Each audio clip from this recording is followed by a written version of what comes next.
Felipe Nascimento, já estou aqui ao vivo no BMC Market, aqui você fica por dentro de tudo que está mexendo com o mercado financeiro, as principais notícias do dia repercutidas aqui com o nosso time, eu e o Daniel Morales até as 3h30, nessa conversa, nesse bate-papo, nesse debate com Alan Gani e também Alexandre Cabral, e hoje a gente vai ter por aqui o Thiago Lobão, que é CEO da Catarina Capital.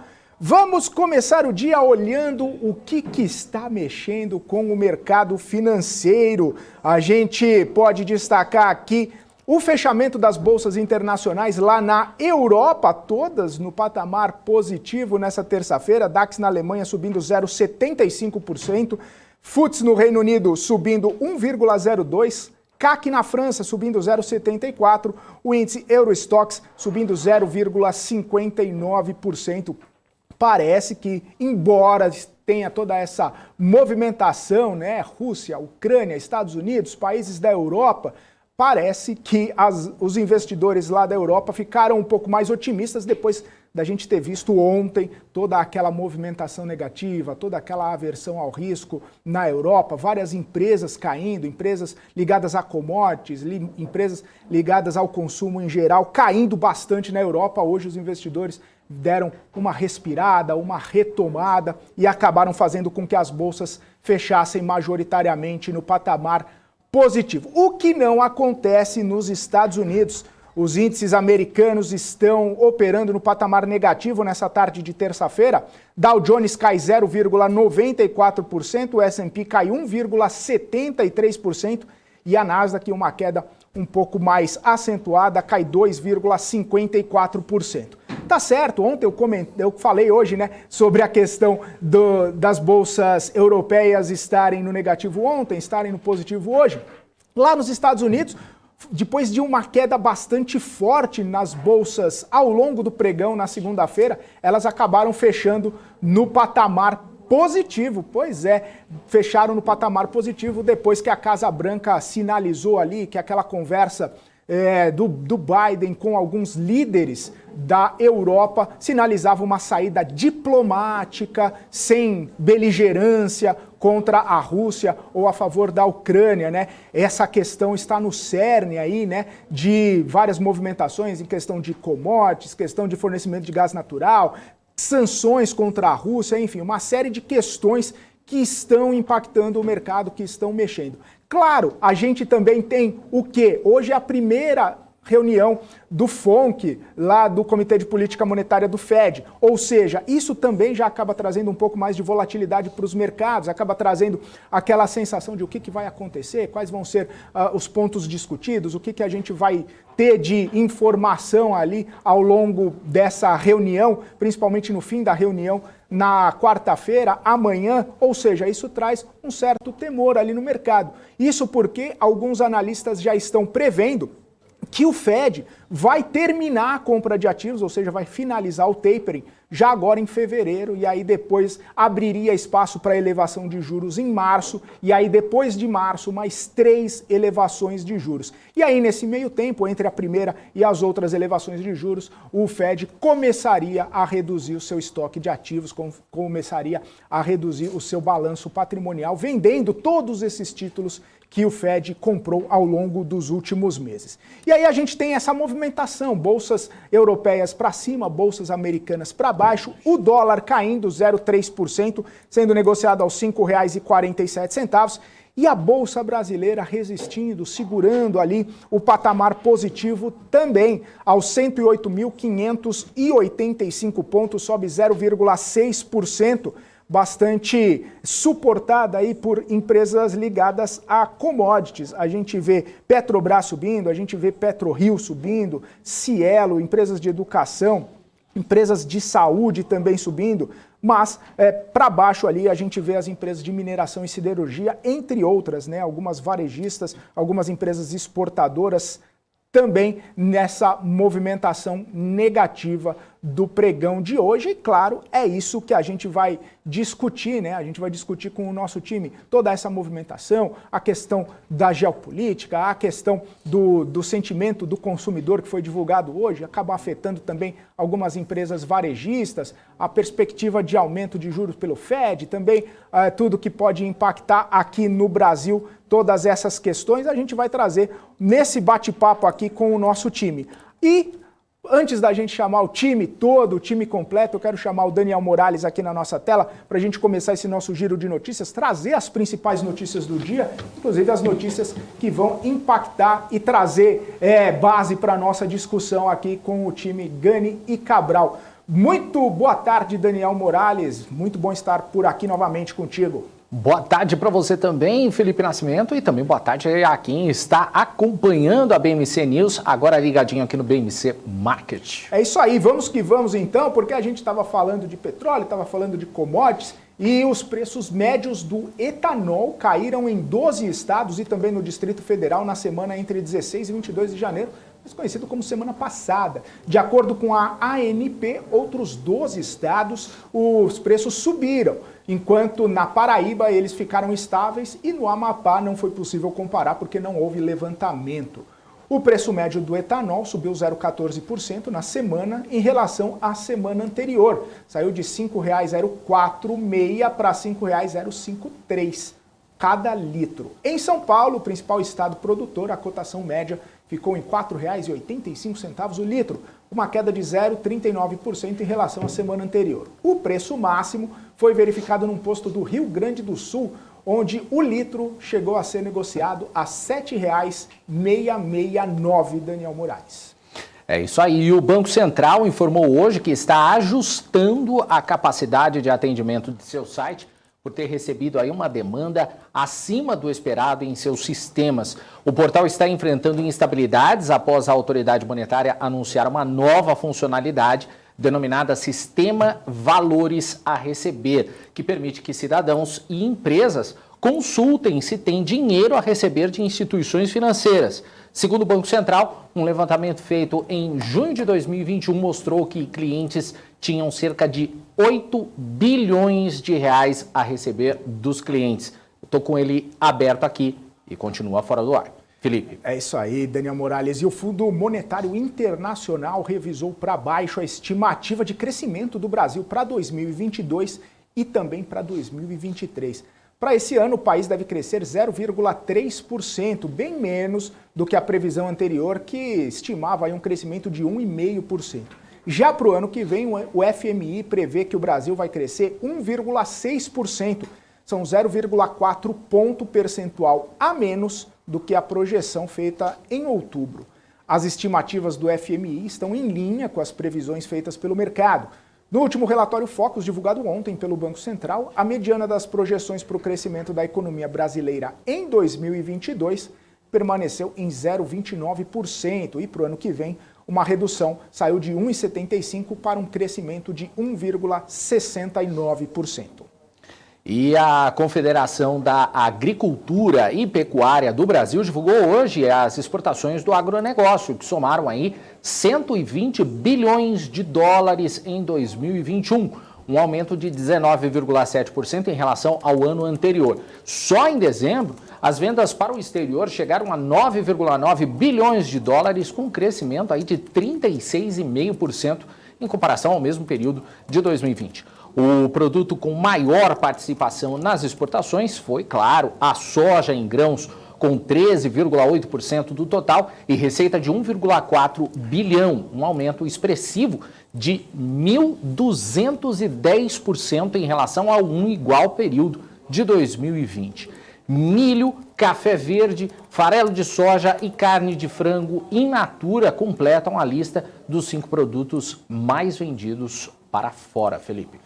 Maravilha, então, Daniel Morales, vamos chamar o time completo aqui, Alan Gani, Alexandre Cabral, vamos começar esse nosso bate-papo nessa terça-feira, 25 de janeiro. Muito boa tarde, Alan Gani, muito boa tarde, Alexandre Cabral, tudo em ordem aí, Cabral? Beleza, tudo de paz, tranquilo, graças a Deus. Boa, que bom. Boa tarde, Alan Gani. Boa tarde, Felipe Cabral, boa tarde aí, o Daniel. e a nossa audiência. Maravilha. O pessoal tá desanimado hoje, achou que ia estar de folga no feriado. Não, aqui não tem folga no feriado, não. A gente trabalha mesmo, a Bolsa trabalha, a gente trabalha. Né? Não é verdade? E a Bolsa tá trabalhando bem, hein? 0,6%, 0,77% agora, rapaziada. Olha só, depois de um dia bastante movimentado ontem, né? Caindo mais de quase 1% ali, 0,92%. Hoje a gente mesclou, né? Para baixo, para cima, e agora vamos seguindo aí, descolado das bolsas lá dos Estados Unidos, subindo 0,77%. Essa movimentação aí também bastante puxada por petróleo, commodities e empresas do setor de saúde e financeiro. A gente vê uma movimentação bastante do investidor indo atrás de algumas empresas específicas ali, né? Gani Cabral, 0,78 subindo agora. Como que vocês veem aí essa movimentação da Bolsa hoje? Depois de ontem a gente ter um pregão um pouco mais tenso ali, um pouco mais cauteloso. A gente vê aí com uma grande descorrelação da Bolsa no Brasil em relação à Bolsa lá fora. Porque o próprio FMI trouxe aí uma série de revisões, né, de um mundo mais pessimista para 2022. Talvez a gente possa até levantar a hipótese de que estamos entrando num bear market global.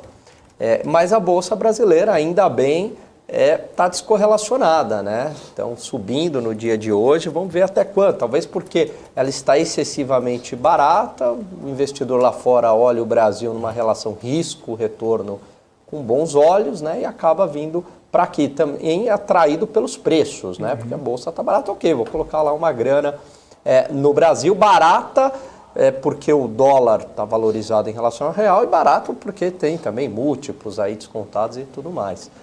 Vamos ver até quando a Bolsa fica descorrelacionada em relação à Bolsa lá fora. Tomara que o movimento persista, né? E aí, Cabral, essa movimentação descorrelacionada aí, você acha que vai persistir ou é um movimento mais pontual aí? Justamente porque lá fora, principalmente nos Estados Unidos, está com essa questão, tanto Rússia, Ucrânia, quanto questão do Fed também impactando na agenda deles. Tem uma música do Bonde do Tigrão, do Furacão 2000, que diz o seguinte: ah, que isso, elas estão descontroladas. Ah, que isso, elas estão descontroladas. Ela sobe, ela desce, ela dá uma rodada. Isso é gringo, maluco. Gringo todo dia 2 bi, 3 bi, 5 bi. O grande pensador. Então, quando o gringo, o grande pensador gringo do Bonde do Tigrão. Então, quando o gringo estiver comprando que nem um cavalo louco, meu irmão, 2 bi, 3 bi, 4 bi, que isso? Não adianta, tá segurando essa bolsa aí. 2 bi, pô, até hoje nós estamos, deixa eu situar, na terça. Até sexta-feira, 20 bi no ano. Teve ano passado que, assim, 7 meses não tinha dado 20 bi. Os caras em 20 pregões, nem 20 pregões, 10, 15 pregões, 20 bi no ano. É muita grana. É muita. Então, quando o gringo estiver abraçando o Brasil, dá para tentar sustentar alguma coisa aí. E fundo continua saindo, hein? Todo dia pingando um pouquinho para fora. Todo dia, vê o relatório da Ambima lá. Então, para mim, isso é gringo. Gringo que nem um doido entrando no Brasil. Realocando 2022. Teoricamente, na cabeça deles, o Brasil está atrasado e está entrando. Mas não esqueça que gringo é capital motel, né? Vem e se diverte um pouquinho. Se gostou, renova mais 6 horas. Senão vai embora, mano. Entendeu? Aí o fluxo bastante forte de estrangeiro, principalmente a gente vendo aqui em commodities, né? Trazendo bastante dinheiro para essas empresas mais líquidas, né? E também que tem mais peso no índice. Isso acaba mexendo bastante também com o índice, que agora sobe 0,9. Será que vamos conseguir reverter o que perdemos ontem?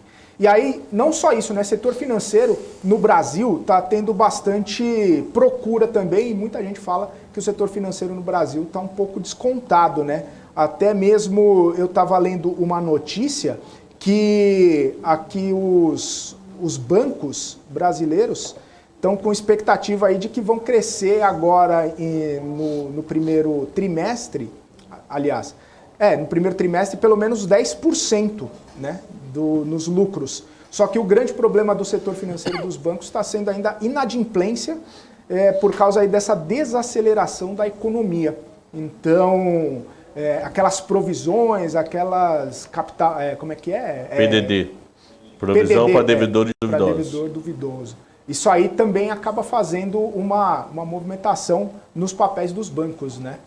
Por mais que todo mundo esteja de olho aí nessas empresas. Sabe? Com certeza, né? A PDD é uma variável ali importante do valuation, né?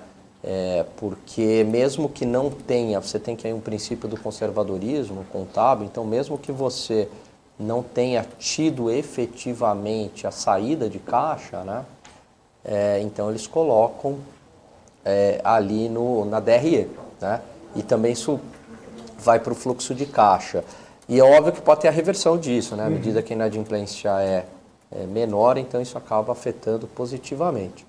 Agora, a questão da inadimplência, né? Você tem o desemprego alto que acaba, embora ele esteja em trajetória descendente, mas ele ainda é muito alto, então acaba afetando a inadimplência e a inflação também. Né? Então, à medida que os preços sobem, há uma corrosão do teu poder de compra e fica mais difícil você cumprir aqueles contratos, aquelas dívidas antigas, né? Então isso é uma variável importante. Agora o banco também aqui no Brasil acaba ganhando dinheiro com altas das taxas de juros, né? Vamos ver aí o que vai prevalecer. Nesse cenário de alta de juros, o spread vai para longe também, né? Vai bem mais alto. E aí o cenário fica bem melhor. Principalmente porque a gente está com a taxa de juros em 9,25 e já tem essa perspectiva de pelo menos 11,75, né? Mais 3 pontos percentuais aí. Então, pelo menos até o fim do ano, o banco vai ganhar um spreadzinho aí. Eu tenho uma impressão de que o cliente do banco, assim, o tomador, né? Principalmente eu acho que na pessoa física, ele tem uma demanda inelástica em relação à taxa de juros. Né? Essa é a impressão que eu tenho. De que, lógico, né, a gente teria que tentar medir isso de alguma forma, mas a taxa não afeta muito, né? Então é bom para o banco, né? Porque à medida que a taxa sobe, ele continua pegando crédito. Eu, assim, na pessoa física, eu acho as taxas, graças a Deus eu nunca precisei tomar crédito na pessoa física, mas eu acho as taxas exorbitantes. Agora, talvez se as taxas fossem melhores, né? Eu tomaria lá. Na Vila enfim, Nova Conceição, né? cobertura no pau. Enfim. Fala aí, Cabral. Fala, Cabral. Fala, Cabral. Chega lá na Vila Nova Conceição, aquela cobertura de 10 milhões, quero uma. Eu juro que eu queria Como eu não quero essa morar, vida, como eu ainda estou namorando, eu não eu tô tô casado, eu vou tomando comprar do lado fumo pra no ela. urânio, Cabral. Eu vou comprar do lado pra ela. Deixa eu até ver aqui já o que eu tô perdendo no urânio. R$700 mil no urânio. Deixa eu abrir meu aplicativo dólares. aqui e ver quanto que eu tô dólares. perdendo Cabral, no urânio. Mas voltando aqui. Você já eu pegou crédito particularmente- na física? Já. No apartamento. Todo mundo, né? No apartamento. Graças a Deus já pagamos, mas peguei no apartamento. Eu pago aluguel. Eu pago, o senhor que é dono de uma vila lá no México, é difícil. Eu vou deixar o bigode hoje. Hoje eu vou deixar o bigode. Eu acho. A reunião foi adiada para amanhã, então acho que eu vou deixar o bigode hoje.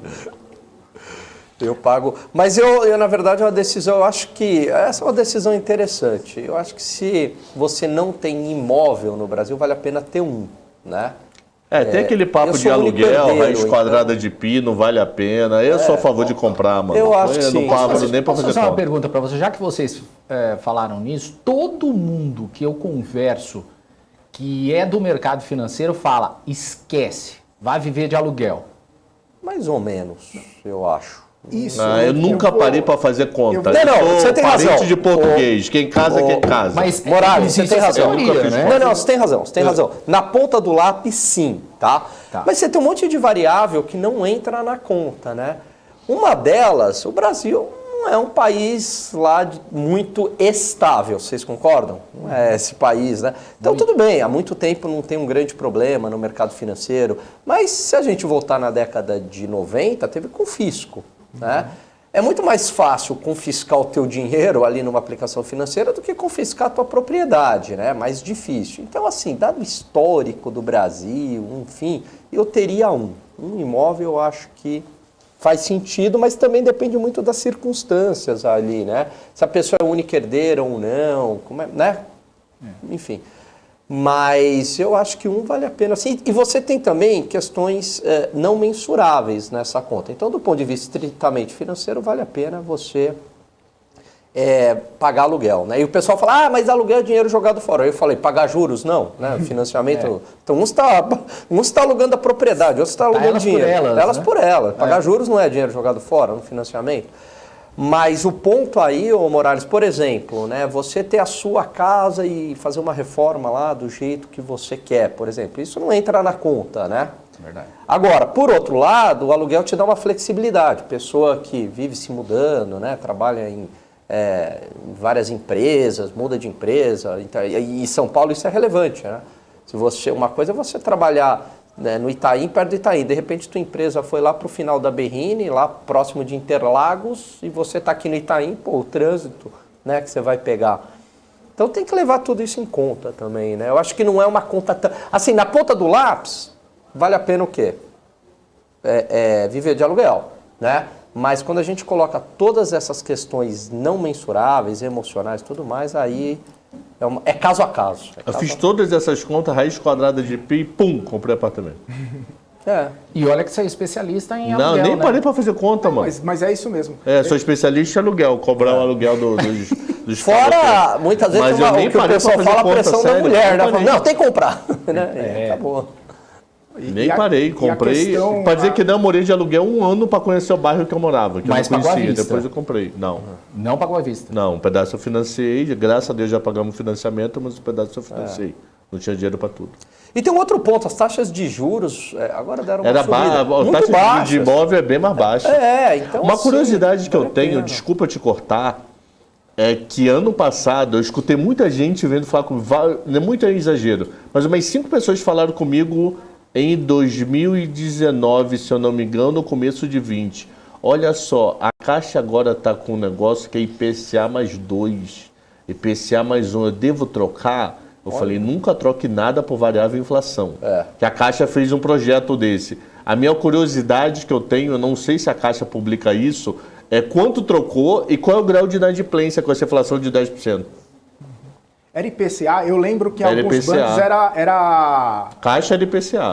rendimento da poupança mais um prêmio. Porque eu peguei um financiamento que era isso, variação da poupança, era poupança mais um prêmio. Sabe E que aí eu um tô prêmio doidão? muito Eu baixo. lembro de IPCA. Era um prêmio muito baixo. Até porque, assim, Pô, vocês isso aqui eu tô falando dessa doidão. coisa de alugar e tudo mais, eu tinha um apartamento, aí deu aquele boom, valorizou muito, pra você ter uma ideia, valorizou, em um ano meu apartamento valorizou 20%. Aí não pensei 2 vezes, vendi, fui morar de aluguel, aí as taxas foram muito para baixo, taxa de financiamento, deixei o aluguel, comprei uma casa. E assim, pegando essa movimentação, e aí você consegue fazer uns movimentos legais. Só que é o que o Gani falou, tem muita coisa, você precisa separar muito bem. O que é cálculo na ponta do lápis, o que é cálculo emocional. Porque ninguém tira o sentimento de você ter uma casa própria, de você poder fazer a sua reforma, de você estar fixado num lugar lá, e é o bairro de nascimento, e não sei o quê. Blá, blá. Tem várias questões emocionais e sentimentais que envolvem uma tomada de decisão. Eu estava lendo um livro recentemente que fala isso também do mercado de capital. Se fosse tudo na ponta do lápis, tudo uma questão matemática e estatística, o mercado ele não abriria oportunidades. Exatamente. Então essa questão emocional, a questão psicológica das pessoas, né, dos atores do mercado, acabam abrindo oportunidades. Você comprar uma ação mais barata, você comprar um imóvel mais barato ou qualquer outra coisa. Né? Ó, Stanislau está dizendo que era IPCA assim na Caixa. IPCA? Eu lembro que era IPCA. Que eu vi em E outro você falou uma Tava coisa maluco. importante, ô Felipe, porque foi o seguinte, você falou, eu vendi, valorizou, muita gente fala assim, comprei, sei lá, o imóvel a 500 mil tá valendo 1 milhão, né? Então dobrou, tal, não sei o quê. Mas falou, legal, você vendeu, virou caixa, né? Aumentou tua, né? Tá certo? Tudo bem, você tá com um patrimônio maior, mas virou caixa, mudou teu padrão de vida, você só vai ter essa realização se você vender. Então também é difícil essa tomada de decisão, né? Valorizou agora, eu vendo e vou morar de aluguel, né? Não é? Então você foi corajoso. Qualquer venda legal é foi difícil, até de justamente isso, bolsa, Gani. maluco. Até de bolsa, exatamente. Até de bolsa. Tô tendo uma rentabilidade de 80%. Vai virar 200. Mas e aí? Aí Você sai com realizou? É isso aí. Mas o legal foi isso Que mesmo, porque eu vi coisa. o valor, pelo menos eu era amigo do do corretor, né? Aí eu vi ele falando assim, meu, tá aumentando o preço aí no seu condomínio, tá aumentando o preço. Falei, então põe preço tal e põe para vender. Se alguém quiser fazer proposta, beleza. Não deu duas semanas, já tinha proposta já. Pô, 20% em um ano? Tá bom. Então hoje você mora de aluguel próprio, depois dessa rede quadrada de pi toda aí. Agora, o que eu não faria... 3 anos de aluguel e depois eu vou... Imagina, Gandhi ia comprar um apartamento, cada local ia ter um potezinho de gel já adaptado na parede. Ele vai fazer isso no aluguel? Você me deu uma boa ideia, eu vou Ele vai deixar fazer um isso no gel. aluguel? Não vai, Escuta mano. só, Mas eu é vou deixar um álcool gel no banheiro aqui dessa empresa, tá certo? Por Mas praticidade. Eu quero tirar uma dúvida. eu ia fazer uma pergunta séria. Ciro, como é que vai ser seu projeto da casa própria? Chega de Isso é Ciro. casa pra todo mundo. Todo Isso é dia. casa pra todo mundo. Todo dia essa coisa de Ciro. É que é muito a gente bom, vai ter mano. problema. É muito parecido. Felipe, posso fazer mais uma pergunta Claro. nesse assunto? Fica à vontade. Nesse caso, então, falando do imóvel, vocês ainda acham, então, no caso, eu perguntei pro Cabral se ele tinha feito à vista. O ideal seria à vista? Ou também Sim, para não depende? pagar juros, né? Já paga logo no pau. Não sei que Mesmo no consiga caso os da- juros muito baixos. É, porque no caso da Caixa, os juros é o mais baixo, é o da Caixa, ainda. Mas tá quanto? O que é Putz, mais você baixo? Você me pegou, mas eu acho que Não, sei aí se tem mais que fazer a barato. conta. Se uma aplicação financeira em renda fixa dá um juro maior do que a taxa do A financiamento. renda fixa né? a gente estava falando esses dias aí, IPCA mais estava dando uma 14, 15% mais ou menos. Se você pega um financiamento a 10%, vale a pena. Vale a pena. Aí Mas não deu. esqueça que tem imposto de renda. Não esqueça que um tem cupom e outro não. Você vai ter que ter Mas fluxo. no fim das contas, Você vai ter que resgatar mensalmente para pagar a mensalidade. Tem que fazer várias subcontas. né? Isso aí. Tem não, o mas risco da partindo do marcação a princípio que você mercado não no vai- resgate. você não vai tirar o dinheiro, né? Você consegue fazer o fluxo com o salário, essas coisas assim, você pega o montante. Ah, no isso final. que é editor-chefe da BMC, não. Normo Lambo, maluco. Eu não consigo. Eu também não. Eu tô ali na... Os extremos da televisão não conseguem, maluco. os extremos aqui... Não consegue, Não não, sobra maluco. nada. Aqui é Agora, o que eu tobogã, não rapaz. faria é comprar imóveis para alugar. Aí eu investiria em fundos imobiliários. Aí eu acho que não compensa. Se você não aluga, você tem que ficar pagando lá IPTU, condomínio, né? Tem Depreciação. a depreciação. Aí acho que fundo imobiliário é a solução. Ou você paga uma administradora para tomar conta, pra não ficar. Sim. Você chama o seu barriga. É diferente. Eu cobro, hein, mano. Hã? Vem confusão só. Eu cobro. Ah, editor-chefe da BMC. Copa a Paula logo. Gente, Paula, hashtag teu funcionário tá dando gordofobia. Não, eu não, eu não tô falei sentindo de isso. ninguém Eu tô presente, sentindo eu isso. falei, você tem Eu que tô contratar sentindo o seu isso. barriga. Eu vou embora. Não, vai nada. Me chamaram de seu gordo. Eu vou embora. Não foi de seu gordo. O Daniel Moraes é o barriga. O Gani acabou de falar que você tinha um monte de imóvel no México, ficou beleza. Agora, eu nem falei, nem me dirigi a palavra ao Cabral e já tá tristinho. E sacanagem. Tá bom, eu volto. Fica triste não, Cabral. O seu estômago, o seu barriga, né? Não, o seu estômago não. O seu barriga. Volta. Você É sabe isso quanto aí. que é o spread imobiliário no Brasil? É alto. Você sabe quanto que é o spread, Cabral? Não, quanto é o spread imobiliário? 20%. E no teu governo? 2%. Acabou, último. Bom, e aí, É muito bom. nesse sentido, depois de toda essa conversa que a gente teve, essas revisões, hoje foi a FMI, hoje teve outro, o CIT também revisou a projeção de PIB para o Brasil, ontem outro banco grande já revisou o PIB para o Brasil. O Cabral vai falar, fala um número, e aí vai ficar fazendo todas aquelas coisas. Mas essas revisões, esses cortes, toda essa revisão para baixo de PIB aí parece aquela profecia autorrealizável que a gente estava comentando ano passado, né?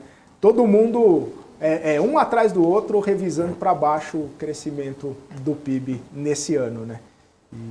E o FMI é o traído, né? Porque foi o último a saber. Todo mundo já tinha feito FMI. Oi, tem que mudar também, peraí. Diz o número. Sabe aquele crescimento? Não vai ser mais. Vai ser não, pegadinha do malandro. Vai ser outro. Revisou legal, né? Vai ser outro. Não dá. Mas é isso, né? Crescimento tá ligado a várias questões, inclusive também a crescimento da economia, crescimento de emprego, crescimento de acesso, de renda, um monte de coisa que a gente vai ver no CAGED essa semana, né? Então, Vamos ficar de olho aí para ver essas movimentações todas do mercado. Deixa eu entrar num assunto, antes da gente chamar o nosso convidado aqui, deixa eu entrar num assunto que o pessoal no chat está perguntando bastante, que é a questão de toda aquele envolvimento, né, geopolítico e será que vai ter guerra, será que não vai ter guerra?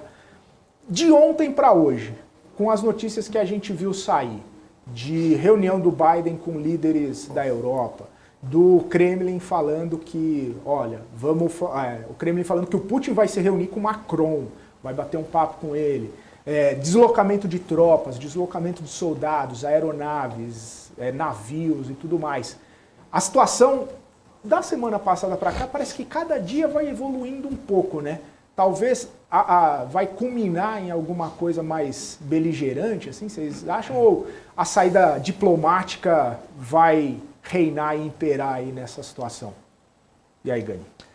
Eu acho que no último momento ali o Ocidente recua e vão chegar num acordo. Ninguém é maluco o suficiente de mexer nesse vespeiro com a Rússia. Não estão mexendo com o Afeganistão, não estão mexendo com o Iraque.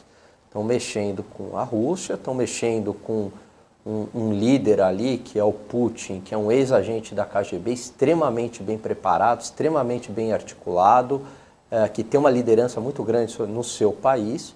Estrategista, né? Estrategista.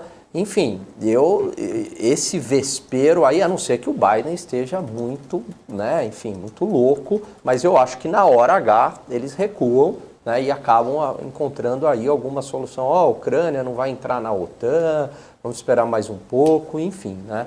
Porque senão... Uma guerra no meio da Europa, mano. Uma guerra, imagina, uma guerra no meio da Europa e uma guerra com a Rússia, envolvendo a Rússia, simplesmente a Rússia, né? Mas então a Europa vai ser altamente penalizada. E se um dos dois lados ali resolve primeiro, quer saber, essa guerra aqui, vamos terminar logo e aperta o botão. Acabou, né? Aí não tem nem mais sentido a gente falar em bolsa, mais nada, né? Sobram as baratas e os escorpiões, né? E minha sogra. De baratas, escorpiões e minha sogra. Sem contar que você falou tem Rússia, Putin e tudo mais, e por trás tem China também, né? Que a China tá dando um apoio, se não é militar e nada, é pelo menos um apoio moral ali para a Rússia, falando, tô do seu lado, qualquer coisa, Estamos aí. Estamos aí. Mas também tem aí a questão do Reino Unido, também a França, que já fizeram uma talvez, né, aí estão marcando uma reunião com a Rússia aí para tentar pôr panos quentes, né? É todo mundo querendo Essa saber. semana, Ninguém né? quer guerra na Europa, mano. Putin e Macron vão bater Putin, papo. pra ele é indiferente a guerra na Europa e Estados Unidos também. Mas pra quem tá na Europa, não quer guerra lá dentro de casa.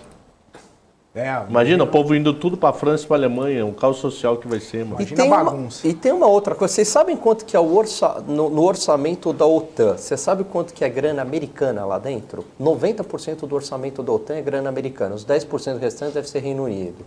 Então, assim, também cabe aos Estados Unidos falar assim, mas qual o sentido, né, de ficar mantendo a OTAN aqui, né? Fica de problema interno dentro do país, vamos pegar esse dinheiro e, enfim, né, e diminuir esse orçamento, né? A Europa quer proteção da OTAN, coloque mais dinheiro também, né? Acho que faz mais sentido isso. Mas a questão lá está mexendo com o preço das commodities, né? Gás natural, petróleo, até safras, né? A gente viu, se não me engano, trigo, milho, várias commodities estão ali, sem saber o que vai acontecer, com essa incerteza toda, vendo os preços subirem. Ali pega muito a questão do trigo. Sim. Muito. Aquela região é muito forte em trigo. Sim. E aí... Trigo é pão, né? Oi? O pão vai ficar mais Ô, caro. Morales, quem são os maiores produtores mundiais de trigo? De Você trigo? que é o homem do agro. Olha, eu não tenho certeza aí, mas aí no caso é ali a região da Rússia, que os nossos irmãos, eu sei que a também Argentina os é argentinos, eles são muito fortes na questão do trigo. Mas eu não sei, agora de cabeça, assim, o maior produtor eu não sei. Mas imagine o Putin cortando gás natural, que a Europa é altamente dependente do gás natural da Rússia. E aí, né? Preço do gás lá em cima. Enfim, a população começa a pagar o pato, né? E aí quem segura essa inflação, né? Quem segura que essa inflação? A meta lá na zona do euro, 2%, já chegou 5%. Se acontece qualquer movimentação lá, o preço explode e vai para onde? E aí não tem Banco Central Europeu que vai segurar essa inflação, não, porque a inflação é um choque de oferta. Né? Enfim. Christine Lagarde falando que vai dar uma... O maior produtor mundial de trigo é os Estados Unidos. Estados Unidos. Eu não achei o segundo colocado. Não, achei. O segundo colocado, União Europeia. Terceiro, Índia. Nossa. Rússia. E o Brasil, 16º. Mas ainda, se eu não me engano, a Argentina está na frente ainda do Brasil. Deve ser 16º, é o famoso ouro. Pauta para o BMC Agro. BMC Agro, em breve, aqui na programação da BMC News. E hoje o D-Trade vai ser só com análise técnica de agro. Olha só, gostei. Show de bola. Quem vem aí, Cabral? Vovô Becker. Se tem problema, tem que ligar para ele acordar, mano. Ele te adora. Porque ele almoça, ele dorme depois do almoço. Deixa eu já até falar com ele, pra ele Você acordar, pode deixar mano. que a produção sabe ligar. Não, é porque já avisar pra ele. Ao vivo. Porque, não, ele é aqui. Vai falar ao vivo. Não, vou deixar o recado pra ele acordar, porque ele é aquele que dorme de toquinho. Ele é vovozinho, maluco. O cara é aqui, não deixa pra cá. Mas voltando. Entendi. Pessoal, mas aí é o seguinte, a gente falou da Bolsa Brasileira, a gente falou dessa movimentação no mundo e a gente está vendo sendo penalizados aí os índices americanos. Essa primeira reunião, esse primeiro dia de reunião, acaba impactando alguma coisa ou o que vai pegar mesmo é amanhã? Essa expectativa, a gente já tem visto muitos pregões aí de movimentação nas bolsas americanas, mas isso é uma continuidade de tudo isso que a gente está vendo? Ou hoje, especificamente por ser o primeiro dia de reunião lá, tem uma movimentação diferente, tem uma expectativa diferente e acaba impactando os mercados por lá também? Eu acho que na véspera sempre o pessoal fica mais apreensivo, né? Engraçado, a gente tem percebido, né, esse movimento, sempre em reunião, eu não lembro assim, mas não tem essa impressão, sempre em reunião de véspera de Fed, o mercado dá uma estressada, né? Enfim, não medimos esse efeito, mas parece que sim, né?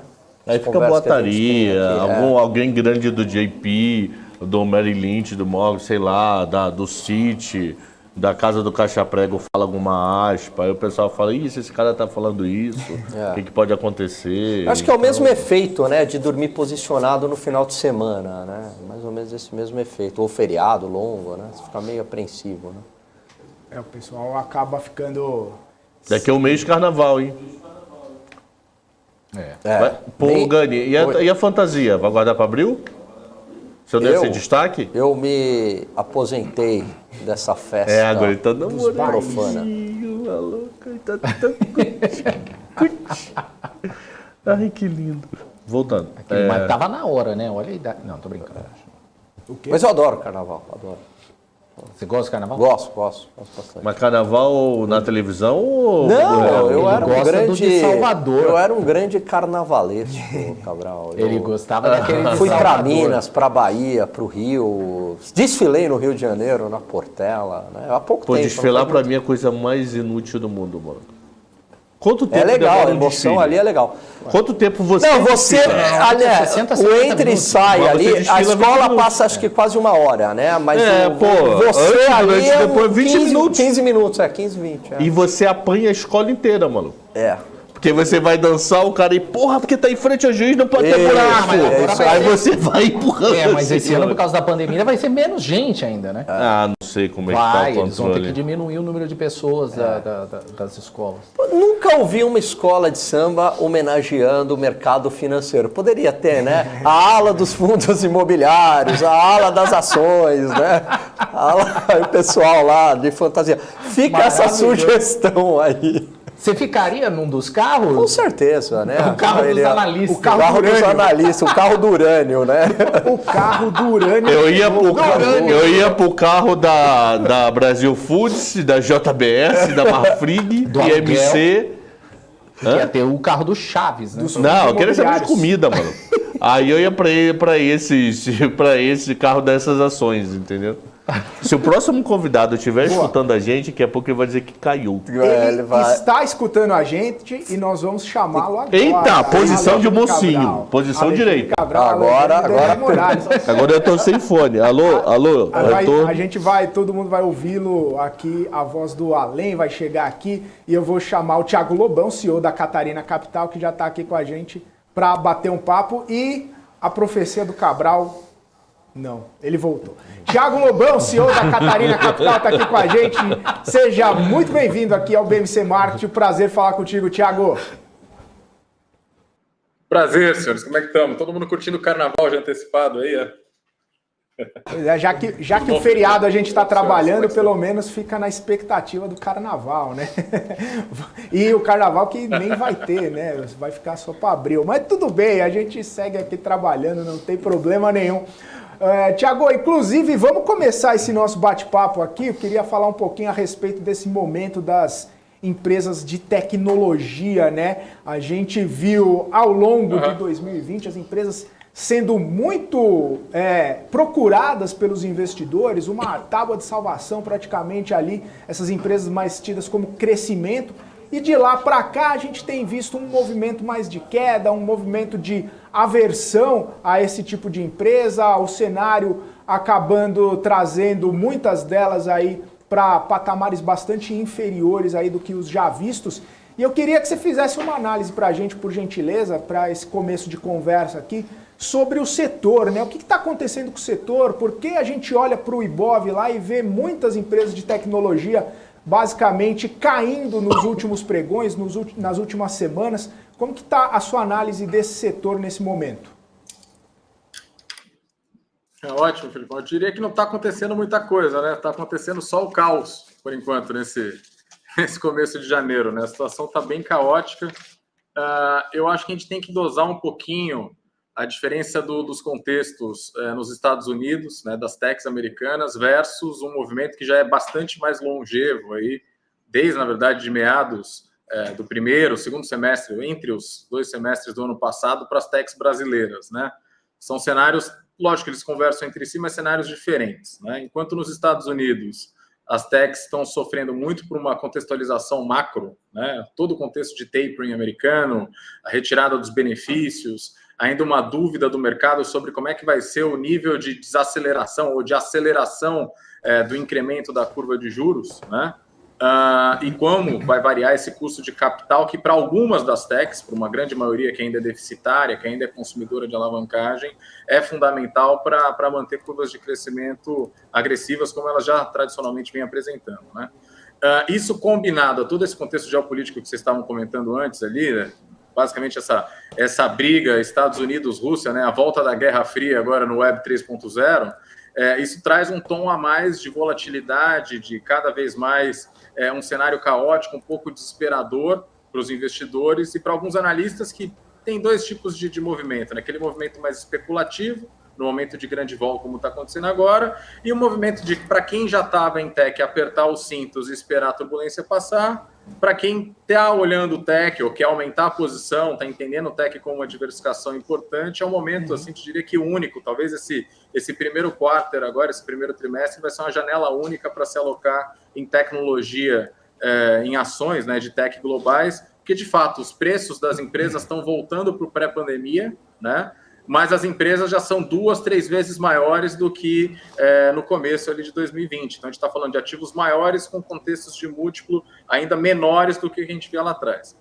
Agora, para as techs brasileiras, eu te diria que o desenho é um pouco outro, sabe? As techs brasileiras, elas prometeram muito resultado, prometeram, na sua grande maioria, uma história linda, uma história muito parecida com o crescimento das techs americanas, e eu acho que o mercado já tem acordado para que realmente o desafio de crescimento dessas empresas no nosso mercado tupiniquim, ele é bem mais tortuoso, né? As empresas têm apresentado resultados de tração menores do que os peers internacionais, né?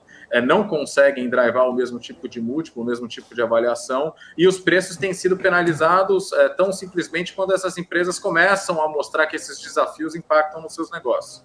Está acontecendo com várias empresas na cadeia de e-commerce, marketplaces que estão restritas geograficamente aqui, na cadeia de meios de pagamento, dentre outras cadeias que estão sofrendo demais, que as empresas prometeram uma história gringa, mas estão enfrentando o desafio de crescer única e simplesmente aqui no Brasil. O mercado é outro, o contexto de crescimento é outro, a velocidade é outra, os valuations não podem ser os mesmos lá de fora, e as correções já antes mesmo desse movimento agora de janeiro já foram mais fortes, né? Agora em janeiro a gente brinca que as empresas estão tomando uma pá de cal agora, junto com esse contexto macroeconômico que está impactando as techs, está impactando principalmente as techs que têm uma necessidade de alavancagem para compor a sua rota de crescimento, né? Maravilha. Alan Gani, Alexandre Cabral, Daniel Morales, fiquem à vontade para fazer perguntas aí para o Thiago. Ô, Thiago, boa tarde, prazer falar contigo. Me parece que essa inflação alta lá nos Estados Unidos, ela já estava dada desde o ano passado, desde o final do ano passado, e o Fed já vinha dando sinalizações de aumento da taxa de juros. Mas parece que o mercado piorou bastante de um tempo para cá. O que houve de fato? Houve uma mudança de tom por parte do Fed, ou à medida que a gente está chegando agora para a concretização do fato, ou seja, o aumento da taxa de juros, o mercado acordou e colocou isso no preço?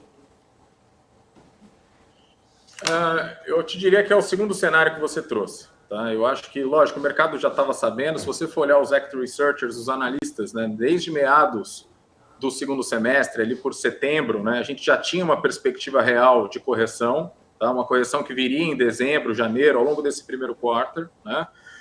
A hora que a gente virou o ano, né, é curioso a gente entender que foi a virada do ano que trouxe um tom mais agressivo, e principalmente a hora em que se concretizou a dinâmica das reuniões, as dinâmicas dos 25 bits, né, dos 25 pontos percentuais subindo trimestre a trimestre. Ainda não se sabe ao certo se vão ser 3, 4 ou até 5 correções, né, que o Fed trará, mas a hora que isso tangibilizou para a sociedade americana, e lembrem, a sociedade americana ela é muito mais participante da Bolsa, né? Diferentemente aqui dos Estados Unidos, esse movimento comportamental, quando a gente pega ativos de alta visibilidade, como as empresas de tecnologia, e a gente vê um comportamento mais massificado da discussão sobre esses ativos, geralmente um contexto de vol, as correções são mais abruptas, né? Quando isso traz para a cadeia mais popular de análise dos negócios. O que basicamente a gente tem entendido é que a concretização desse cenário, atrelado a uma sociedade que é muito participante das techs, né? As techs são uma cesta de papéis que geralmente o investidor típico americano ele quer ter, porque ele acompanha essas empresas, principalmente as empresas que estão no B2C, né, que conversam com o consumidor final, esses papéis começaram a sofrer muito. Então, veja como a cadeia de e-commerce, de marketplaces, a cadeia de softwares que conversam com o público final, né, os softwares que geralmente foram os mais valorizados na pandemia, ou até a cadeia de streaming, devem ter acompanhado o resultado de Netflix agora na largada, 25% de queda, diminuindo um pouco do guidance, mas batendo as metas anteriores, né? Os ativos que conversam de maneira mais sistêmica com a população americana, eles estão sendo muito penalizados. E, surpreendentemente, alguns deles estão voltando, como Shopify, por exemplo, uma grande de e-commerce, estão voltando para patamares de múltiplo do pré-pandemia. Ou seja, você começa a identificar realmente uma assimetria, uma oportunidade de entrada, porque as empresas cresceram, elas se transformaram em empresas mais rentáveis, mas elas estão drivando valores e múltiplos que são menores até antes do contexto todo que fez com que os ativos rampassem demais no contexto de Covid, né? Então tem uma janela muito interessante, sim, ela se tangibilizou. Já é um ponto de entrada diga. Ou vale a pena talvez esperar um pouco aí, esperar essa turbulência dar uma acalmada? Ou você já diria que não, já vale a pena? Olha, eu te diria que abriu uma janela de entrada. Eu acho que para o investidor, a gente não recomenda, assim, lógico, o investidor especulativo, todo momento é janela, a gente brinca, né? Todo momento é oportunidade. Agora, para quem está olhando de uma maneira fundamentalista, ações de tech, e busca uma alocação, geralmente a gente recomenda que tecnologia seja algo na sua cesta, que tenha um endereçamento de 3 a 5 anos de alocação, né? Pelo menos esse horizonte, que é o horizonte típico até do Venture Capitalist, que investe em tecnologia ainda no mercado fechado, no pré-IPO, né? Essa réplica para o pós-IPO, ela é verdadeira, é algo que a gente recomenda, dada a volatilidade, dadas as perspectivas de crescimento e geração de valor dos papéis. Mas neste horizonte, eu te diria que a janela de agora, o ponto de entrada agora, ou o ponto de entrada ao longo desse primeiro trimestre, eu acho que se abre uma janela para alocação, e é lógico, aí a recomendação é de alocação gradativa, né? Não adianta você pegar o teu patrimônio endereçado para esse tipo de classe de ativo e colocar tudo de uma vez, até por endereçamento, dependendo do produto de investimento, assim, um Newton Fund, por exemplo, que a gente gera na Catarina Capital, é um produto não redeado. Então, até para um contexto cambial, para investimentos no exterior, a gente sugere uma alocação gradativa, né, paulatina. Mas que abre-se uma janela agora, que talvez nem mesmo no pré-pandemia tinha existido, acho que a janela está escancarada. Se o mercado vai descer muito mais, a gente entende que sim, pode ser que tenha uma correção um pouquinho mais agressiva, mas é sempre difícil precisar o ponto exato de entrada, né? Uhum. Uma pergunta, falando de uma empresa brasileira que abriu capital lá fora, Nubank. Nubank, para você, o preço ainda já está justo ou ainda está mega esticado ou está barato? Valia mais do que Itaú, isso nunca entrou na minha cabeça. Eu te diria que é difícil entrar na cabeça a comparação, mas é bastante difícil. A gente tem uma posição pequena, tá, de Nubank hoje. Como eu comentei para vocês, a nossa visão como investidor é uma visão fundamentalista, que olha ao longo prazo. Tá? Então, a gente está olhando o desenvolvimento do Nubank como uma plataforma de desenvolvimento de novos sistemas bancários, né, digitais, no horizonte de 3 a 5 anos de agora. Né?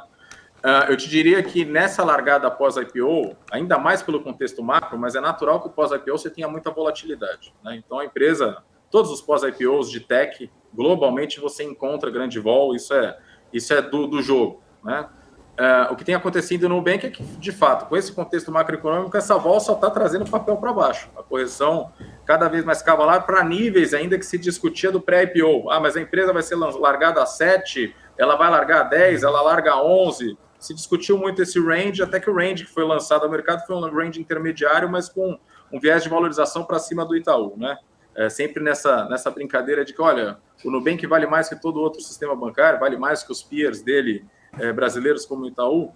Eu te diria o seguinte, se você entendeu o Nubank como um neobank, entendeu o Nubank como uma plataforma de codificação de uma nova sistematização financeira, ou seja, um tipo novo de linguagem para você plugar serviços financeiros dentro de uma nova suite de app, o Nubank, em escala global, é um dos principais neobanks do mundo. Ele tem um nível de tração muito diferenciado, ele tem uma plataforma tecnológica muito diferenciada, e é muito interessante entender como no IPO a grande maioria dos investidores que participaram da rodada não foram os brasileiros, foram os investidores estrangeiros que olham tecnologia de uma maneira técnica, né, que olham tecnologia de uma maneira bastante aprofundada. O que tem acontecido é o seguinte, muita gente que entrou ou no IPO ou que já estava no papel antes, né, venture capital, esses investidores pregressos, estão fazendo um movimento de desinvestimento que realmente a largada foi num preço atrativo, num preço alto, né? E você vê um contexto macro impactando demais nos papéis que são consumidores de caixa, ou que estão começando a ter os primeiros resultados de caixa positivo, como no caso do Nubank. Então, o papel deve sofrer nessa largada. Agora, eu saliento aqui, eu acho que é uma oportunidade interessante de entrada num ativo que, diferentemente de todos os outros bancos digitais brasileiros, que são mais interfaces digitais para um bancão tradicional, né, os peers do Nubank, na sua grande maioria, são apps bacanas, que usam a mesma plataforma, a mesma arquitetura de banco dos anos 90, dos anos 2000, mas tentando falar com as novas gerações de consumidores no app. Né? O Nubank ele tem um diferencial tecnológico bastante técnico, ali, se você olhar realmente o desenvolvimento, a codificação da plataforma. Se você diferenciar um pouco esse joio do trigo, o Nubank sim é um papel que, numa visão fundamentalista de longo prazo, vale a pena construir como algo dentro do seu portfólio. Tá? Boa. Fechou. Eu queria fazer uma pergunta para o Thiago. Thiago, você estava falando aí sobre a Netflix, que teve aí essa queda aí, e a explicação que se dá é justamente que agora a Netflix tem mais concorrentes aí, né? Principalmente aí a Disney Plus, tem aí a HBO Max, que são grandes e são fortes, né? Você tem a Disney e a Warner, que são fortes aí. Mas essa situação de ter aí essas empresas mais fortes não indica aí que essas concorrentes não vão ter esse mesmo problema que a Netflix já está enfrentando, só que no caso a Netflix já é mais forte no mercado? Totalmente, concordo contigo 100%. A gente olhou a Netflix com bastante detalhe aqui, o nosso analista de streaming.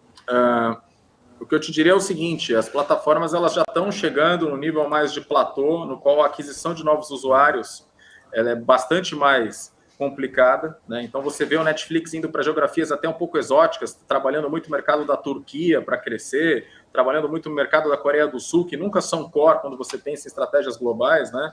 Você já tem sim um desafio de você cada vez mais manter o keep-up de crescimento, dado que a tua base está cada vez maior, né? E o Netflix foi pioneiro nisso, e ele, de certa maneira, abriu a avenida para os outros. Veja que as outras plataformas, elas crescem muito mais rápido no começo, na comparação histórica com o Netflix, mas elas também chegam em platôs de crescimento.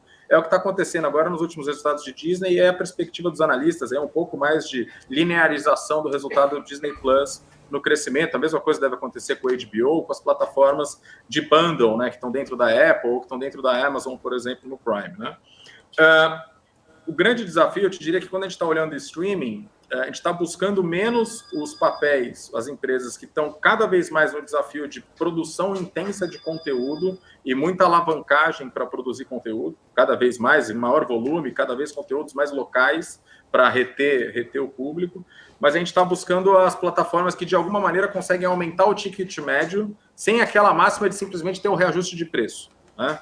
E aí surgem alguns papéis interessantes que também estão sendo penalizados no contexto macro de hoje, né? Mas a Roku, por exemplo, que ainda é uma empresa que está engatinhando no Brasil, mas começa a ter uma presença mais forte na Europa, uma empresa que tomou conta dos Estados Unidos e do Canadá, né, com modelo de streaming TV, ou seja, de basicamente um agregador de catálogos, né, uma solução em que você acessa uma única plataforma e nessa plataforma você tem acesso a Netflix, a Amazon Prime, ao próprio Roku Channel, a canais diversos, a catálogos diversos dentro de uma única ferramenta. Esse tipo de solução que monetiza através da mídia, principalmente, da venda de mídia em streaming, ou seja, no qual o ticket médio por usuário ele consegue se elevar conforme a mídia cada vez mais venha para dentro da plataforma, isso nos parece ser mais atrativo do que o timing atual dos players de streaming tradicionais, como o Netflix. Tá? Te diria que a oportunidade está para quem está conseguindo monetizar em cima de mídia e não para quem está simplesmente querendo cada vez mais estrangular aí o volume de assinantes, né? Agora, é interessante acompanhar a Netflix até pelos novos movimentos. O Netflix já reparou isso e está, por exemplo, criando uma nova iniciativa no setor de games, né? Eles estão entendendo isso e estão querendo aumentar ticket médio para além dos reajustes, querendo trazer novas ofertas, novos tipos de conteúdos audiovisuais. Então ainda tem muita, vamos dizer assim, muita água para rolar aí nesse caminho de crescimento. Mas eu te diria que no momento atual, sim, eu concordo. As empresas estão sofrendo bastante aí para manter o ritmo que já tiveram anteriormente e manter os níveis de valuation atrelados ao ritmo de crescimento que elas detinham antes. Ô, Thiago, você comentou aí essa questão dos games, né, com Netflix, e a gente viu na semana passada a Microsoft anunciando a aquisição da Activision lá, foram quase 70 bilhões de dólares, e a Microsoft está fazendo alguns movimentos também para ampliar essas vias de crescimento, para ampliar potencial de mercado e tudo mais. E a gente vê não só a Microsoft, mas outras empresas também, como você disse, Netflix e outras empresas apostando nessa questão dos games, né? Essa nova realidade, trazida também por causa da pandemia, muita gente ficando em casa, muita gente jogando videogame, ficando mais próximo ali do videogame ou do celular, os games pelos celulares. Isso aí acaba abrindo uma nova oportunidade para toda essa cadeia de empresas de tecnologia? Totalmente, cara. Eu te diria que antigamente game era lazer, né? Hoje game virou um tipo de ferramenta de interação humano-máquina, né? Você gamifica experiências do usuário em várias plataformas. Então, gamificar algo virou sinônimo de você transformar uma solução de software ou um portal de site ou uma solução de e-commerce em algo mais interativo. Ou seja, a gamificação ela está permeando várias áreas e não só o entretenimento, né?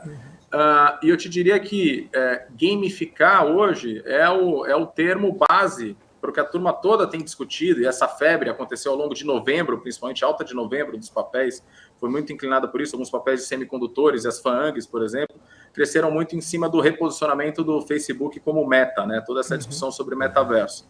O metaverso ele não vai ser uma realidade se você não gamificar a experiência, se você não tiver as empresas de game que virtualizam, que montam avatares muito presentes dentro de outras companhias que prestem serviços e soluções digitais como um todo.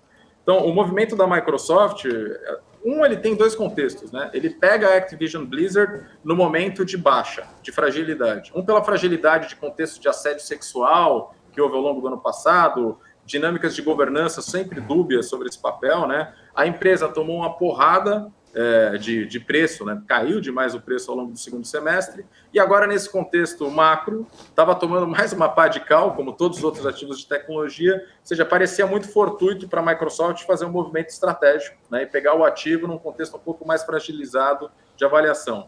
A Microsoft usou dinheiro do caixa, né? Está usando dinheiro do caixa para fazer essa transação, que assim, mostra o tamanho do poderio. Os caras estão usando um pouquinho mais, algo como a metade do caixa para comprar cash free o negócio da Activision. E veja como é estratégico, né? E essa aquisição ela não é só, eu vou comprar um catálogo para competir com a Sony no PlayStation. Longe disso, a Microsoft ela não está entendendo games simplesmente como a guerra dos consoles ou a guerra do Xbox, né?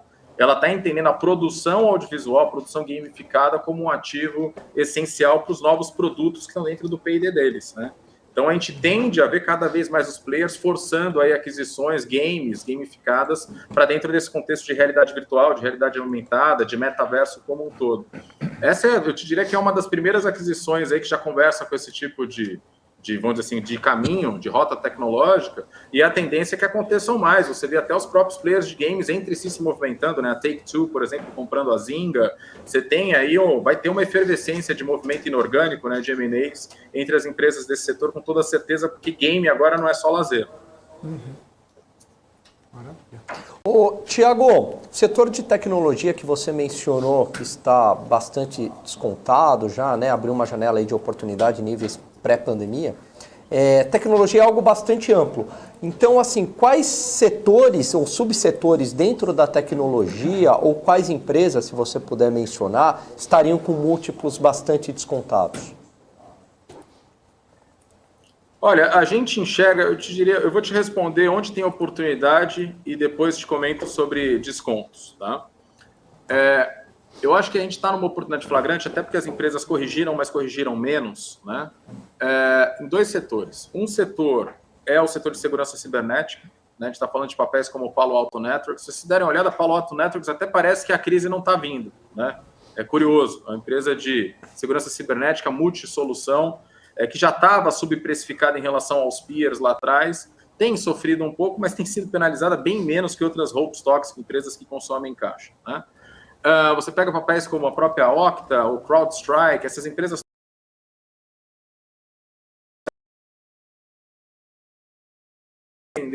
mas que com um pouquinho mais de visão você consegue compreender o que as empresas fazem, entender onde estão as oportunidades e conseguir se posicionar. CrowdStrike, por exemplo, é nada mais do que um antivírus, como qualquer antivírus de computador, só que agora aplicado ao universo da nuvem, né, ao universo de servidores. Então, essas empresas, se entendendo um pouquinho mais a fundo, você enxerga algumas oportunidades que até nesse contexto, especificamente a nuvem, a contextos de servidores em nuvem, a gente está falando de mercados que crescem a 3 dígitos ano a ano, né? Então, são empresas que, lógico, já têm valuations um pouquinho mais altos, mas continuam entregando resultado de crescimento independentemente do contexto de crise, né?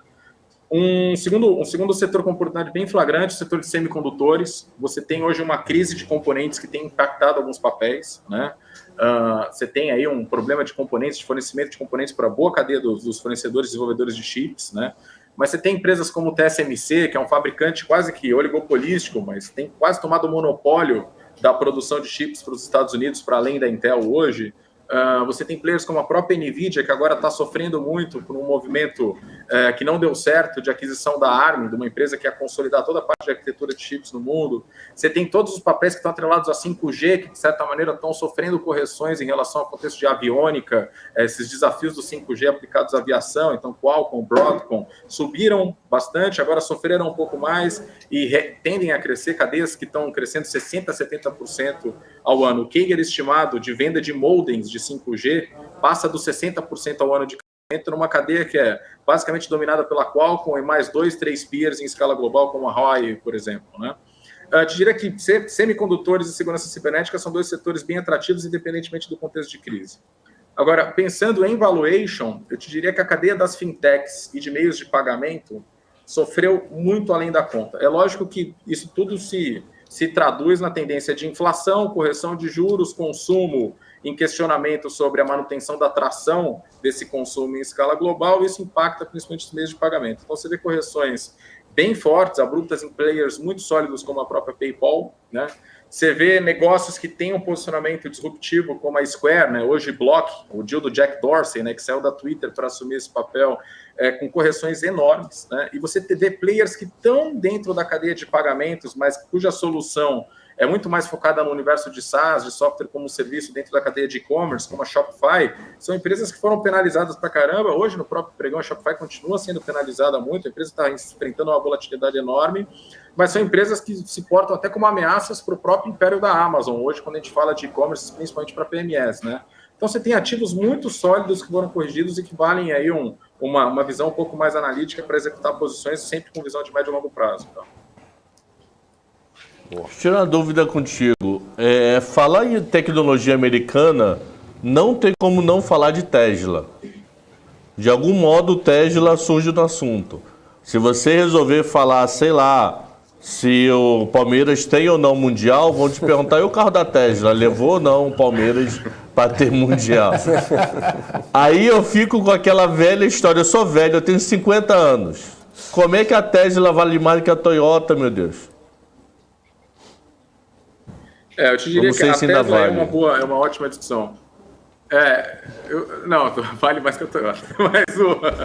Mas eu te diria que ela está valendo, né? Esse setor, eu te diria que até diferentemente do setor bancário, a gente falou de Nubank, né, que também foi uma discussão sobre o valor, né, do banco, uma comparação com ativo de economia tradicional, mas no caso da Tesla, você vê um ambiente competitivo no qual os grandes players automobilísticos, eles acordaram, né, e eles estão, sim, fazendo lançamentos competitivos diretamente à Tesla, né, ocupando alguns espaços de mercado que a Tesla, lógico, por ser uma scale-up muito parruda, ainda não ocupa, né? Por mais que já seja agora superavitária, né? A Tesla começou a ter primeiros exercícios superavitários, por isso que o papel subiu tanto, porque todo mundo apostava que o Elon Musk não ia conseguir executar na velocidade que ele planejava, e ele executou, e com uma parceria única com o governo chinês, escalou para caramba no mercado asiático, tem dado superávit, e lógico, o papel entrou num hype, até numa memificação, né? Porque o Elon Musk é sinônimo de meme hoje, seja na cadeia da internet, seja no mercado financeiro, né? As ações flutuam e o preço das moedas, das criptomoedas, flutuam conforme as declarações dele. Então, eu te diria que Tesla é um ativo muito sofisticado de você analisar do ponto de vista comportamental, da demanda de investidores mesmo. Agora, o ambiente competitivo está bem mais agressivo, né? E você vê não a Ford, a Volkswagen ou a Toyota competindo com a Tesla, mas você vê a Ford, a Volkswagen e a Toyota com NVIDIA embarcada, com parcerias estratégicas com grandes outros players de realidade aumentada, de realidade virtual, com grandes empresas de sensoriamento fazendo parcerias, ou até com corporate ventures dessas próprias companhias. Por exemplo, a Volkswagen está investindo em um novo set de baterias em conjunto com o Bill Gates para tentar bater de frente com a questão de autonomia dos veículos elétricos e bater de frente com o roadmap da Tesla, né? Então você começa a ver uma cadeia competitiva bem agressiva, bem curiosa. Isso quer dizer que Tesla vai cair?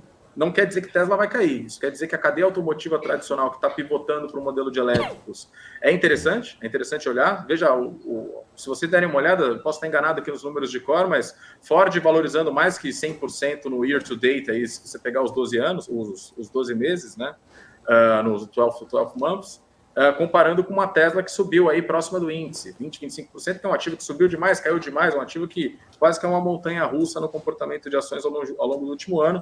Teve uma alta recente muito forte, mas também sofreu um pouquinho agora, no contexto, sofreu um pouquinho, não diria que bastante agora nesse contexto de pandemia, nesse contexto de entrada de ano, tá? Então, assim, a gente tem uma posição em Tesla, sendo muito direto contigo, uma posição pequena, uma posição que até ela olha a Tesla por ser uma desbravadora de um mercado que está em forte ascensão, tá?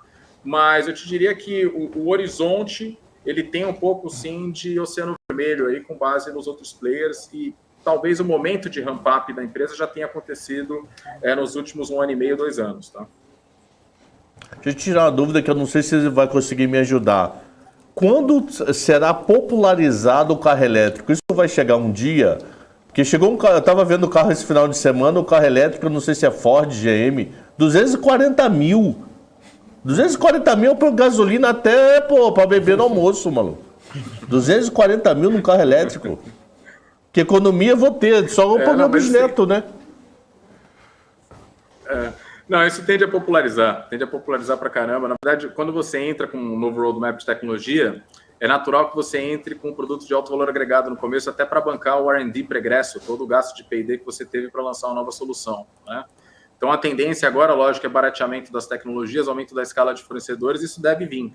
A dúvida é quando vai vir para o Brasil, né? Eu sei que para mais alta renda, os 240 mil, já vai ter uma abundância de veículos disponíveis. Agora, as montadoras em escala global, as tradicionais, estão abraçando a tecnologia elétrica, e isso vai vir para os veículos populares. O desafio é toda a cadeia fiscal brasileira, né, quando a gente fala da cadeia automotiva, né? Agora, eu te diria que nos Estados Unidos e na Europa, se você daqui a uns 2, 3 anos, com toda certeza a tendência é que se alugue um carro elétrico. Pô, mas 240 mil carro elétrico, eu não sei qual é a potência do motor dele, é só para tirar onda na Faria Lima, maluco. Se você pegar a estrada, ele não vai. Por enquanto, com toda certeza, cara. Te diria que para o Brasil ainda é um sonho, na verdade, é um luxo, né? É só Gani mesmo, mas ninguém aqui pode ter um carro elétrico. Gani é o do meio de nós 5.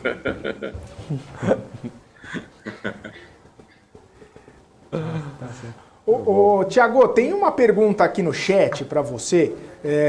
Não sei se você fala sobre o case ou se tem alguma visão, mas o Jonathan está perguntando sobre Intelbras. Se você acredita que vale a pena, olhando para essas empresas, poderia ser considerado esse papel aí mais de tecnologia, mais um papel voltado aí para uma fábrica, uma indústria, alguma coisa nesse sentido. Você acompanha ou tem alguma perspectiva para a Intelbras, só para a gente poder ter aqui a pergunta do nosso telespectador? Olha, eu vou ser bastante transparente. A gente chegou a dar uma olhada no papel, com um pouco mais de critério. O que a gente tem priorizado, na verdade, são empresas que têm um roadmap de tecnologia mais fronteira da ciência mesmo, que tem um posicionamento um pouquinho mais amplo. O que eu te diria é que vale a pena olhar em Intelbras uma linguagem de análise mais de economia tradicional mesmo, talvez fazer uma análise de múltiplos mais tradicional, comparar com outros players de componentes. E aí, como não é algo que está tão latente no nosso universo de cobertura, eu não sei se nem te precisasse o timing do papel de preço, ele é tão interessante. A gente conhece o case até porque, de certa maneira, a Intelbras nasceu aqui no estado em que a Catarina Capital também nasceu, né? Nosso nome aqui em Santa Catarina, então tem até pessoas aqui do ecossistema que interagem com a companhia, a gente tem uma relação relativamente próxima. Agora, eu não sei te precisar tanto Intelbras quanto Positivo, eu te diria que ainda são empresas que elas bebem um pouco do resultado dos roadmaps lá de fora. Então, se você analisar historicamente, olhar o lag de algumas empresas similares aí 2, 3 anos atrás, você consegue entender um pouco como é que vai ser o comportamento de crescimento dessas companhias e tentar drivar aí um modelo, um DCF, em que você consiga ter uma visão de projeção um pouquinho mais clara das empresas, tá? Agora, é interessante olhar que tem papéis, eu vou ficando um pouco em cima do muro sobre a Intelbras, mas indo para alguns paralelos, eventualmente da cabeça de quem pergunta sobre isso, é legal olhar algumas oportunidades interessantes de empresas que têm talvez o mesmo tipo de desafio industrial ou de distribuição de componentes mais comuns, mas que estão num caminho de inovação, mas muito, muito, muito gritante, cara. Se você for olhar a WEG e Embraer, por exemplo, em toda essa questão dos VTOLs, né, do novo espaço da IVE, né, do projeto que deve fazer a IPO agora ao longo desse ano, você começa a ver empresas tradicionais que estão, ao longo de todo o tempo, se reinventando com fronteira da ciência e tendo soluções que conseguem escalar, ter visibilidade global. Eu te diria que a Intelbras ela ainda está num patamar muito mais da distribuição e replicação de players asiáticos, de players americanos que têm esse tipo de perfil de distribuição de equipamentos do que efetivamente fronteira da ciência ou um ativo de tech que drive um múltiplo tão mais interessante do que outras cadeias produtivas. Então, diria que é um papel mais tradicional de se analisar e menos âmbito do nosso foco aqui de análise. Tá? Maravilha. Tiago, quero agradecer sua participação então com a gente. Obrigado por trazer sua visão aí sobre todo esse setor. A gente deu uma volta bastante grande aí em várias empresas, vários segmentos de tecnologia. Obrigado mais uma vez por estar aqui com a gente. Uma ótima tarde para você. Obrigado vocês, cara. Desculpa, vocês me pegaram no meio do pregão, então eu tô com a minha equipe aqui tá aberta, tô mais técnico, devo estar impossível. Então, se alguma coisa não ficou clara, sempre à disposição, tá? A gente está numa velocidade aqui, a gente brinca que estamos num bunker de nerds aqui na Catarina Capital, tradando tecnologia, você tem que ter esse conhecimento especializado, muito apurado.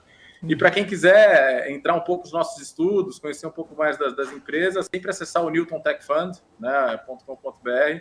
Você tem conteúdos especializados sobre tecnologia que podem ajudar ou a montar sua própria carteira, ou eventualmente, se quiser investir conosco, estamos à disposição para cada vez mais trazer pouco de tecnologia para o investidor de maneira mais massificada. Tá? Um abraço. Maravilha. E sempre que quiserem, estou à disposição. Show de bola. Valeu. Valeu então, Tiago. Abraço. Quando tiver aí, vou ir comer a sequência Um abraço. contigo. Fechado, cara. Abraço. Valeu. Esse foi o Thiago Lobão, CEO da Catarina Sequência de Capital, camarão, bom aqui pra com a caramba. gente. Vamos seguindo aqui a nossa programação. Esse é o BMC Marketing. Eu quero chamar o Daniel Morales para dar aquele giro do mercado, trazer as informações, as movimentações da Bolsa nesse momento. Conta pra gente aí, Morales. Legal, tô só fazendo aquela atualização, agora tô aqui com o Ibovespa aqui com alta de 1,15% aos 109.178 pontos. Nos números aqui dos papéis, vamos ver como é que tá aqui nesse momento, a parte verde do mapa do calor, Cielo está subindo aí 6,34% e Dux 5,10%. Tem também Santander, Sambi11 aí, subindo 5,52%. Deixa eu ver quem é mais. 3R Petroleum com 4,11%. Raia Drogasil com 4,04%. Raia Drogasil, mais conhecido como Redditor, tá? 4,04% aqui, eu li errado. Outra aqui já me olhou com cara feia. Cirela aqui com 3,62%, Soma com 3,28%, Grupo Notre Dame Intermédica com 3,50%, Apvida aqui com 4,41%, JHSF, que já sumiu da minha tela aqui, Localweb com 3,16%, daqui a pouco eu acho aqui. O MRV com 2,67%, para de rir, o Cabral. Também aqui Bradesco com 3% de alta, Petri 4 com 2,69% e Itaú Unibanco 2,71%. Parte negativa aqui nesse momento, a gente tem Alpargatas com 4,17%, Companhia Siderúrgica Nacional com 2,12%, Suzano Papel com 3,71%. Quem mais aqui? Grupo Natura também caindo 1,94%, o Cash 3 Melios caindo aqui também 1,84%, Via 1,42%, BID 11 também caindo 1,28%. Esse aqui são os papéis. Vamos ver o dólar. O dólar agora está caindo 0,63% aos R$ 5,46. Felipe Nascimento. Valeu, Daniel Morales. Vamos chamar todo mundo aqui porque eu tenho a informação, saiu agora há pouco, inclusive, então, sobre a arrecadação federal.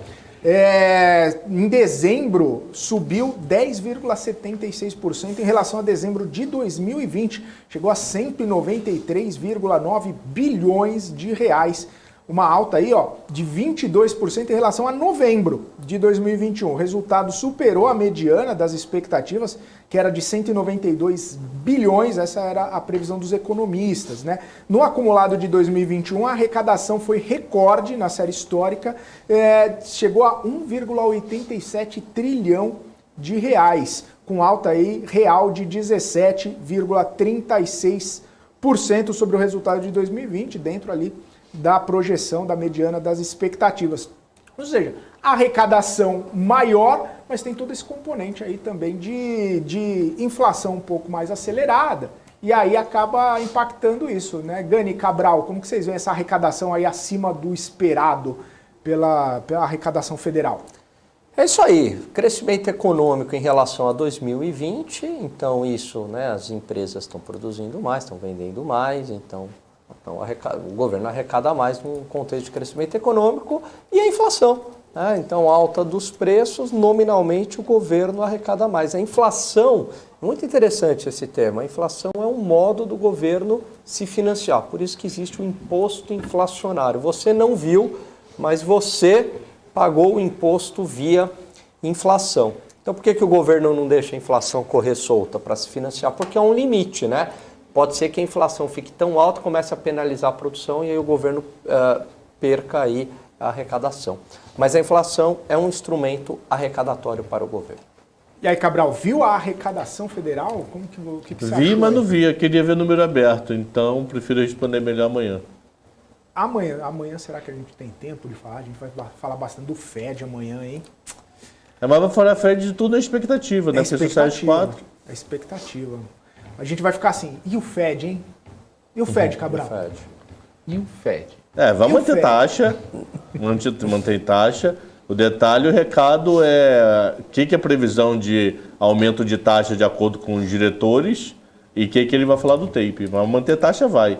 Ah, o Fed manteve taxa. Pô, até minha avó sabe disso. Aliás, na minha escola de samba vai ter o bloco do Fed, porque é relevante. Né? Rapaz, eu tô vendo ele lá. Eu, Serginho Grosme e Léo Batista, tudo ali. Todo mundo ali, homenageando o Fed. Rapaz, lá vai ele lá. Você vai ser o quê? Eu? Você porta a bandeira, mestre sala, vai ser o quê? O que você vai ser? Ele vai vestir de urânio. Fascista. Fascista. Ele vai de Urugani. Primeira dama. Vou te chamar pra... Quem vai ser a rainha da bateria? Você, o Rei Momo ali. Rainha, não. Eu vou ser o Rei Momo. E quem vai ser a rainha da bateria? Fala, a namorada deve estar assistindo. Vai, anda, manda. Sei lá quem que vai. Não, eu quero o nome. Ela tá trabalhando. Não, depois ela assiste em casa Não é à engraçado. Eu noite. quero o número. Eu quero o nome pra rainha da querida bateria. Marlene Matos. Marlene Matos. Marlene Matos, rainha da Antônia, bateria tá com a- da escola do Gani. Ela tá com a mão... Não, mas até abril já curou. Até abril ela já tá Tá com boa. a pata quebrada, tadinha. Tudo bem. A patinha. Considerações finais, reta final do nosso BMC Market de hoje. Faltando 3 minutos, olha só. 3 pessoas para dar considerações finais. Vou começar hoje com o Morales, que eu sempre termino com o Morales. Olha só. Morales hoje é de Agora padre, é todo de sua. preto com branco aqui no meio só. Eu tô bonito aqui. Você sabe, a minha consideração final é que eu tava vendo a notícia aqui, que o governo prevê nova usina de urânio em operação no Brasil em 2031. Agora vai. Então, eu acho que é uma notícia local? interessante. Então, não for... O cara tá olhando meu Cabral perdeu a computador e cabeça. sai da tela. Agora vai, né? Não foi Urânio. definido o local, mas o plano decenal de energia do Ministério de Minas e Energia, Cabral, diz que pode ser no sudeste ou centro-oeste.